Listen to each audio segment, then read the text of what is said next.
Hello दोस्तो, आजच्या नवीन कथेमध्ये आपल्या सर्वांचं स्वागत आहे. आजच्या नवीन कथेचं नाव आहे अदृश्य हालचालींचं सत्य.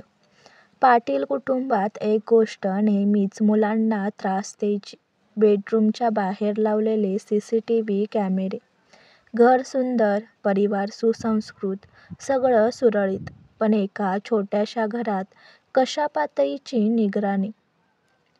पातळीची निगराणी. मुलांना नेहमी वाटायचं काय गरज आहे याची. अभि 22 वर्षांचा इंजिनिअरिंगचा विद्यार्थी, अन्वी 17 वर्षांची 12वीची विद्यार्थी. दोघांना एकच प्रश्न सतावतो. बाबा नेहमी कॅमेऱ्याकडे एवढे लक्ष का ठेवतात? बाबा रात्री उशिरा उठून मॉनिटर बघायचे. कधी 2ला, कधी 3ला, जवळजवळ रोज. आईलाही विचारायची हिंमत नव्हती. बाबा मुळात अति शांत, पण काही गोष्टींवर मात्र अत्यंत कठोर. काही महिन्यांपासून अन्वीला जाणवू लागलं. रात्री चालणाऱ्या पावलांचे आवाज, कपाट थोडं उघडं राहणं, जणू कोणीतरी गेल्यासारखा हलका वारा आणि कधी-कधी हॉलमध्ये स्वतःच उजेड लागणं, बंद होणं. तिने अभिला सांगितलं. अभिनं हसत मुद्दा टाळला. तुला जास्त हॉरर सिरीज बघण्याचा परिणाम झालाय. पण अन्वीनं मुद्दाम एके दिवशी कॅमेऱ्याची फुटेज चोरून पाहिले आणि तिला काहीच दिसलं नाही. पण दिसत नाही याचं उत्तर घडत नाही असं नव्हतं. तिच्या मनात शंका वाढत गेली. एके रात्री अभि पाणी प्यायला उठला. तेवढ्यात हॉलमध्ये बाबा मॉनिटरसमोर बसलेली आणि स्क्रीनवर झूम करत काहीतरी शोधत होते. अभि म्हणाला, बाबा, सगळे इतके सुरक्षित आहोत तरीही तुम्हाला एवढी भीती कशाची? बाबांनी हळू आवाजात उत्तर दिलं, काही गोष्टी भीतीमुळे नाही तर अनुभवामुळे कराव्या लागतात. त्यांच्या चेहऱ्यावर वयाने आलेली रेषा नव्हती. ती रेषा भीतीची होती. अभि गोंधळला. एका दुपारी आई घरात नव्हती.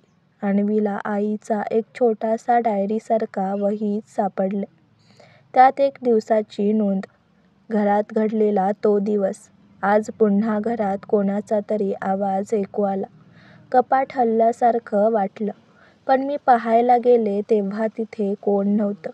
मी जेव्हा सांगायला गेले तेव्हा डॉक्टरांनी सांगितलं तुम्हाला पोस्ट ट्रॉमा इफेक्ट असेल. पण नाही, काहीतरी होतं. अदृश्य पण जिवंत. हे वाचून अन्वीला अंगावर काटा आला. आईची डायरी आणि बाबांनी जपलेली एक बॅग, दोन्ही मिळून एक संपूर्ण कथा पुढे आली. 10 वर्षापूर्वी हे घर घेतल्याच्या पहिल्या आठवड्यात रात्री आई एकटी होती. बाबा बाहेरगावी गेले होते.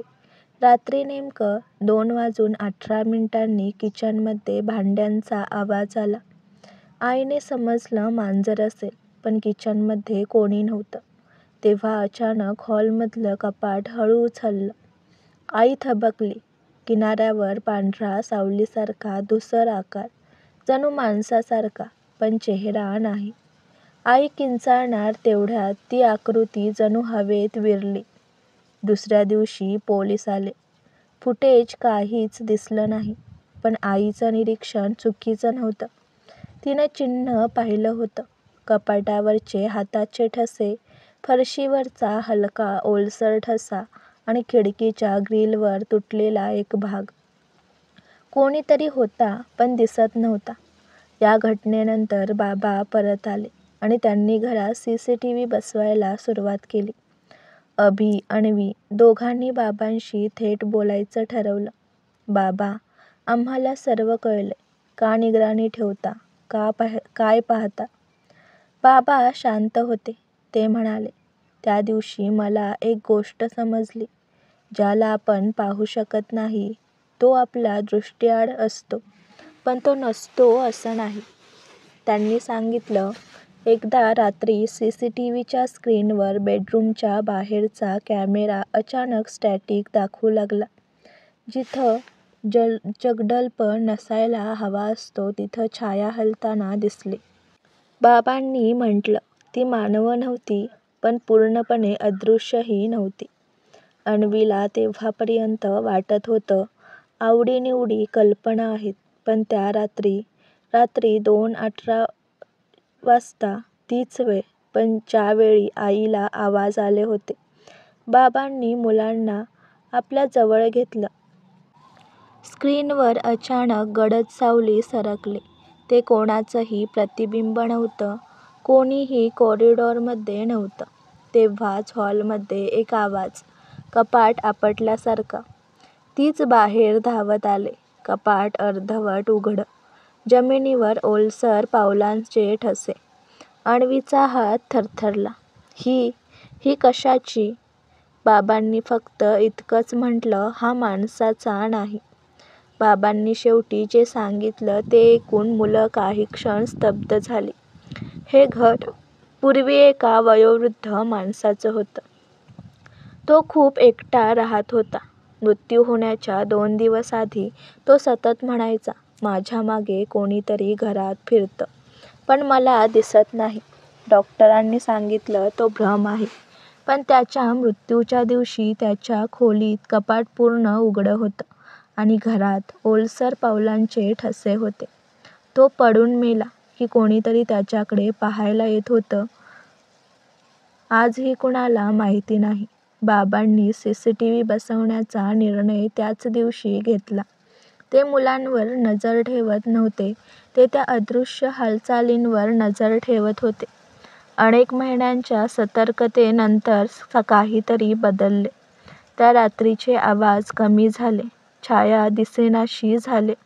कपाट हलणं थांबलं, पण बाबा अजूनही कॅमेरे काढत नाहीत. ते म्हणतात, भय वाटणं वाईट नाही, भीती आपल्याला सजग ठेवते. आपल्या कुटुंबाचं रक्षण ही माझी जबाबदारी आहे. दिसत नाही म्हणून नसतं असं नाही.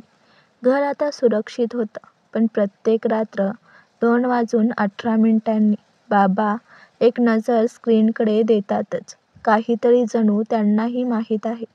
अदृश्य गोष्टी कायमच्या निघून जातात असं नसतं. आजची कथा आवडला असल्यास व्हिडिओला लाईक करा, चॅनलला सबस्क्राईब करा आणि कथा कशी वाटली हे कमेंटद्वारे जरूर कळवा. व्हिडिओ जास्तीत जास्त शेअर करा. धन्यवाद.